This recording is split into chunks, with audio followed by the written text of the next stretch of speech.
This meeting has, of course, been timed to coincide with the National Conference of the Australian Labor Party at the end of next week.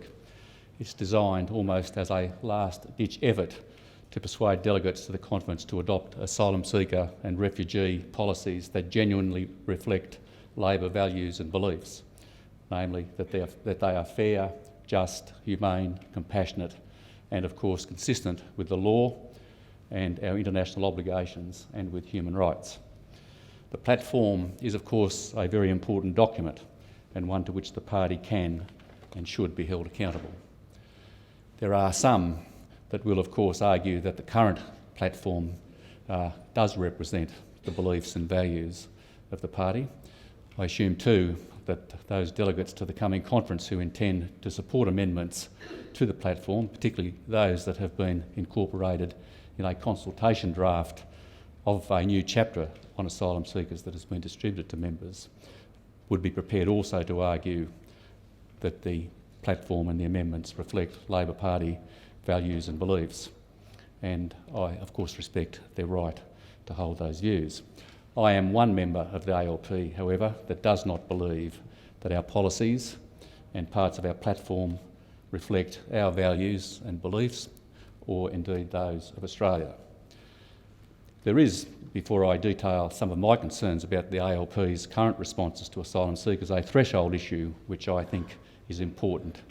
That I also don't believe that I also don't believe that some of the policies that the party currently supports are in fact consistent with the platform, a situation which of itself raises interesting issues for the ALP, which from my experience the party finds it easiest and most convenient to simply ignore. The following are a small sample of commitments. I don't know how many of you have actually read the ALP's platform on asylum seekers. The following are, for those of you that haven't, a small sample of commitments which the ALP currently makes in its platform. And I would indeed be interested in your views or your reaction as to whether or not you believe the Labor Party has kept the faith with these statements of its commitment to asylum seekers. For example, paragraph 157, Labor will ensure that asylum seekers who arrive by irregular means will not be punished for their mode of arrival. Tick. Paragraph 160, under Labor, protection visa applications made in Australia will be assessed by Australians on Australian soil. Tick. Paragraph 168, under Labor's policies, the presumption will be that unauthorised arrivals who enter for the purpose of seeking asylum will, after appropriate checks are undertaken, be granted bridging visas with work rights and means-tested access to migration assistance while the merits of their application are assessed. Persons will be detained only if the need is established. Paragraph 168 of the Labor platform. Children and, where possible, their families will not be detained in an immigration detention centre and, wherever possible, will be released on a bridging visa. Paragraph 168 again. Detention that is indefinite and otherwise arbitrary is not acceptable. Paragraph 168 again. Detention in an immigration detention centre is only to be used as a last resort. Those are commitments which the Labor Party makes to its members and to the people of Australia.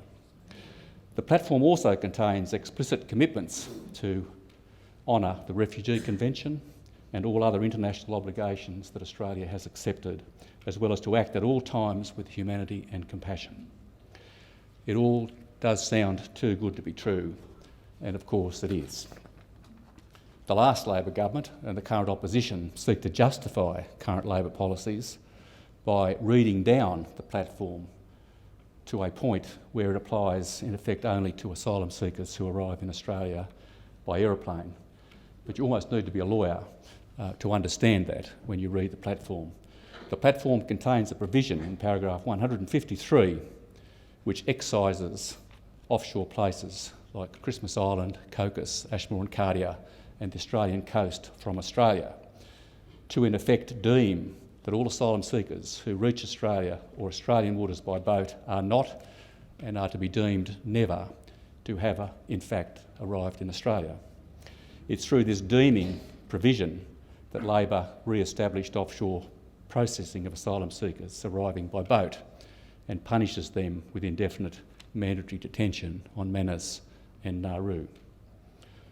There are nevertheless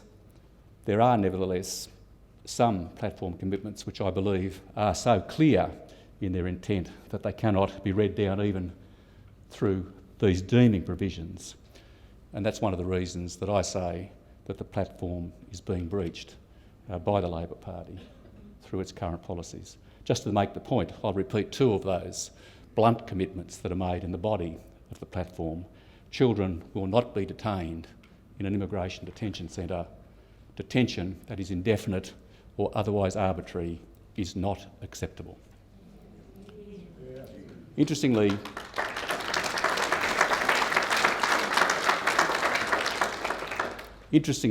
the consultation draft, the basis for amendments at the coming conference, proposes that the explicit requirement that children not be detained in an immigration detention centre be amended to provide instead, and I'll read the words of the new provision, and they are that every humanly possible effort will be taken to remove children from immigration detention centres.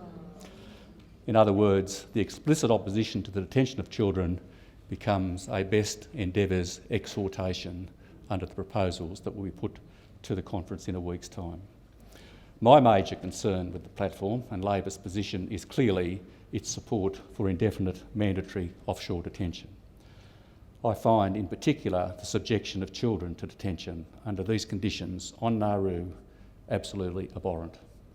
I think it is unforgivable that the Labor Party, exactly 2 years ago this weekend, began shipping men, women and children from Christmas Island to Nauru to be detained there indefinitely. The Labor government, at the time of the announcement, took pains to ensure that there would be no exceptions to the policy, that offshore detention from that day, 19 July 2013, would be mandatory and indefinite for all asylum seekers who arrived by boat. There are babies and children and families on Nauru who will next week celebrate the second anniversary of their imprisonment by the Labor Party on that island. I took the time today to look up the meaning of indefinite. Indefinite means, according to the Australian Oxford Dictionary, vague, undefined, unlimited, e.g. for an unlimited time. I, for one, would welcome a view from anyone in the ALP who is supporting this policy, particularly, I have to say, my local members, Andrew Lee, Katie Gallagher and Gai Brotman, in light of the fact that these babies and children have already been locked up on Nauru for 2 years, whether they have a view on how much longer they might be locked up before their detention becomes, in their minds, indefensible, and that they could no longer support the policy. Simply, will somebody in the Labor Party that is supporting these policies tell me how long is too long?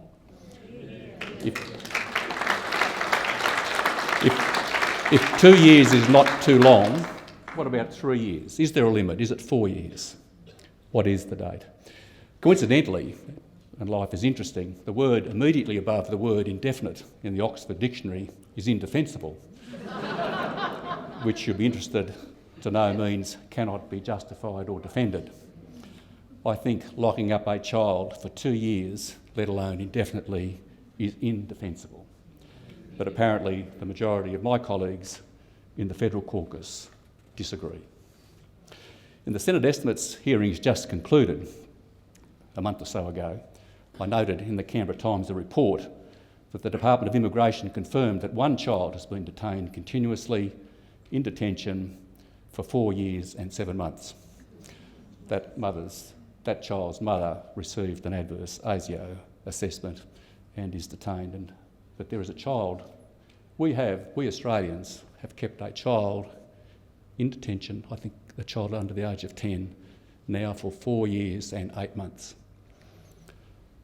I also noticed in the same report that it was revealed that the youngest unaccompanied asylum seeker child to arrive in Australia and who was subject to the Labor Party's no exceptions indefinite detention policy was a 6-year-old girl from Somalia. I sometimes think these are the sorts of things we don't think about when we see our politicians and our leaders say, oh, indefinite detention, no exceptions, everybody. The youngest unaccompanied child to arrive in Australia through Singapore by boat was 6 years old, a girl from Somalia, and she was subjected to that particular policy. The young girl is actually a young girl from Somalia. And I can tell you that because my wife Robin, who's here tonight, actually worked in the Immigration Detention Centre as a support for unaccompanied minors, and she told me so.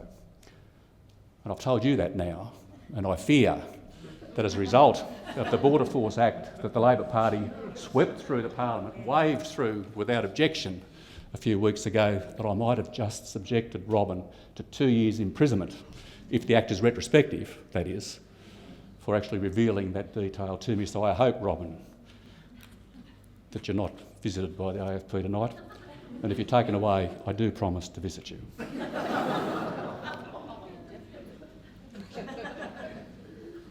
On the question of children in detention, I'm sure you're all aware that is just a swipe at that. Why did the Labor Party support that legislation, for goodness sake? For goodness sake. I'm sure, on the question of children in detention, I'm sure you're all aware of the extensive and forensic inquiry undertaken by Dr Triggs and the Human Rights Commission, which resulted in the Forgotten Children report, which was tabled in the Federal Parliament on 11 February this year. In fact, in the first half of this year, 3 independent, unimpeachable reports dealing with Australia's asylum seeker policies were released. They're the Forgotten Children report, a report of the UN Committee Against Torture, and the report of Philip Moss, immediate past Australian Integrity Commissioner, into allegations of sexual abuse and assaults in the Nauru Detention Centre. Each of these reports should be essential reading for all Australians in order that we fully understand what is presently being done in immigration detention centres and the effect, more broadly, to asylum seekers, and the fact that it's being done in our names. The reports contain truly heart-wrenching accounts of the implications for asylum seekers of our treatment of them. The Human Rights Commission report, The Forgotten Children, found in a far-reaching expert and clinical review of the treatment of children subjected to indefinite and mandatory detention that they suffer extreme levels of physical, emotional, psychological and developmental harm. Among the findings, and I won't go through it all, was that 34% of children in detention had mental disorders of sufficient seriousness that if they were living in the Australian community, they would require specialist treatment. The average for Australian children with such high levels of mental illness, mental health issues is 2%. The Human Rights Commission also found that within immigration detention centres in Australia in the 14-month period from January 2013 covering the administration of both Labor and Liberal governments, that there were hundreds of incidents of self-harm, of threatened self-harm, of voluntary starvation, serious assaults, including 233 assaults on children, and there were 33 incidents in that period of reported sexual assault, the majority involving children. The Forgotten Children report contains 16 recommendations. The first was that all children in detention be released within 4 weeks, which hasn't of course happened. There are still over 200 children in detention in Australia. The UN Committee Against Torture reported in March this year that aspects of Australia's treatment of asylum seekers violate the United Nations Convention Against Torture. The committee found specifically that Australia's indefinite detention of asylum seekers on Manus Island, the harsh conditions in the detention centre and the failure to protect vulnerable people within the centre breached the Convention Against Torture. Put simply, a committee of the United Nations has found that Australia is a country that has asylum seeker policies and practices in relation to their detention that it classifies as torture. Again in March, the Moss review of sexual abuse inside the Nauru Detention Centre effectively confirmed that women and girls had been raped and sexually abused, and that women were prostituting themselves or providing sexual favours for drugs, cigarettes, other goods and privileges. These 3 reports are of great significance. They raise issues of the utmost gravity adults and children being traumatised, assaulted, raped and attempting suicide. The United Nations confirming that aspects of our treatment of asylum seekers constitutes torture. And Philip Moss validating concerns by staff of Save the Children of rape and sexual assault of women and girls on Nauru. And how has the government and the opposition responded to these grave and disturbing reports? The Prime Minister and the Liberal Party responded by attacking the President of the Human Rights Commission and demanding her resignation, told the United Nations against torture to stop the United Nations Committee Against Torture to stop lecturing Australia and to mind its own business, and responded to the Moss Review by asserting that problems always occur in institutions and there really isn't all that much that can be done. The government has clearly no intention of responding to the substance of any of these reports. The Australian Labor Party, I think, has also squibbed the issue and refused again to show any leadership. It has hidden behind the Prime Minister's attacks on Gillian Triggs and the United Nations in the hope, I think, that people will forget its part in creating the circumstances that led to the deeply troubling findings in each of these reports. The group Labor for Refugees, and I changed the tone a bit, to its great credit, has developed a set of counter amendments to the consultation draft which the Labor Party has circulated, which would restore integrity and principle to Labor's position on asylum seekers. I'm praying, despite the depth of my cynicism about the capacity or will of those running the Labor Party to drag it back to a position of principle on this issue, that the Labor for Refugees amendments will succeed, and Jenny will speak about those proposals in a moment. On the question of alternatives to the current policies, I just mentioned this because I don't want to be all too depressing and gloomy and doomy, but on the question of alternatives to the current policies, including those proposed by Labor for Refugees, there are, in fact, a suite of very good workable solutions and proposals to some of the seemingly intractable difficulties presented by boat arrivals that have been developed by Labor for Refugees and other organisations throughout Australia. The policy proposals being advanced by Labor for Refugees and organisations such as the Refugee Action Committee are well thought out and reasonable. I believe they show a clear way forward. They represent a genuine alternative to the current joint policy of the government and opposition, and give us, I believe, a genuine opportunity to generate a new national conversation about asylum seekers, free from the toxic politics that has brought us to where we now find ourselves. In the current political environment, neither the Labor nor Liberal Party seems able or willing to find a circuit breaker that would permit a return to a principled and humane approach to asylum seekers. I do deep fear quite genuinely that the hard line and draconian asylum seeker policies that Australia has embraced will, if it's not already too late, come to define us, or do now define us, as a people and a nation, and I don't think it's very pretty. We shouldn't, of course, despair. We should, in fact, commit to do more. And I repeat again, I think one very simple thing that I'm surprised, in fact, that more Canberrans don't do, having regard to what I understand to be the level of opposition in Canberra to these shameful policies, is to demand of our 4 federal representatives here in the ACT when they are going to start speaking up for the majority of their constituents on this matter.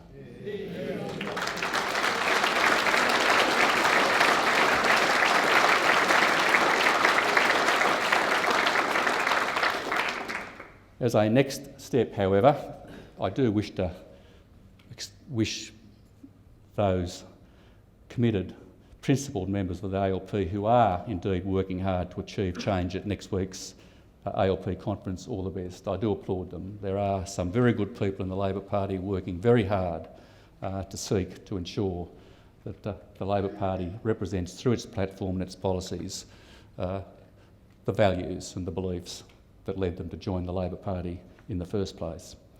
And the fact is, as Anne-Marie said earlier, that if Labor does not change its stance on asylum seeker policy, because I think, without being too political about it, we all know that the other side won't, then what Australia currently has is as good as it will ever be. And I, for one, cannot bring myself to believe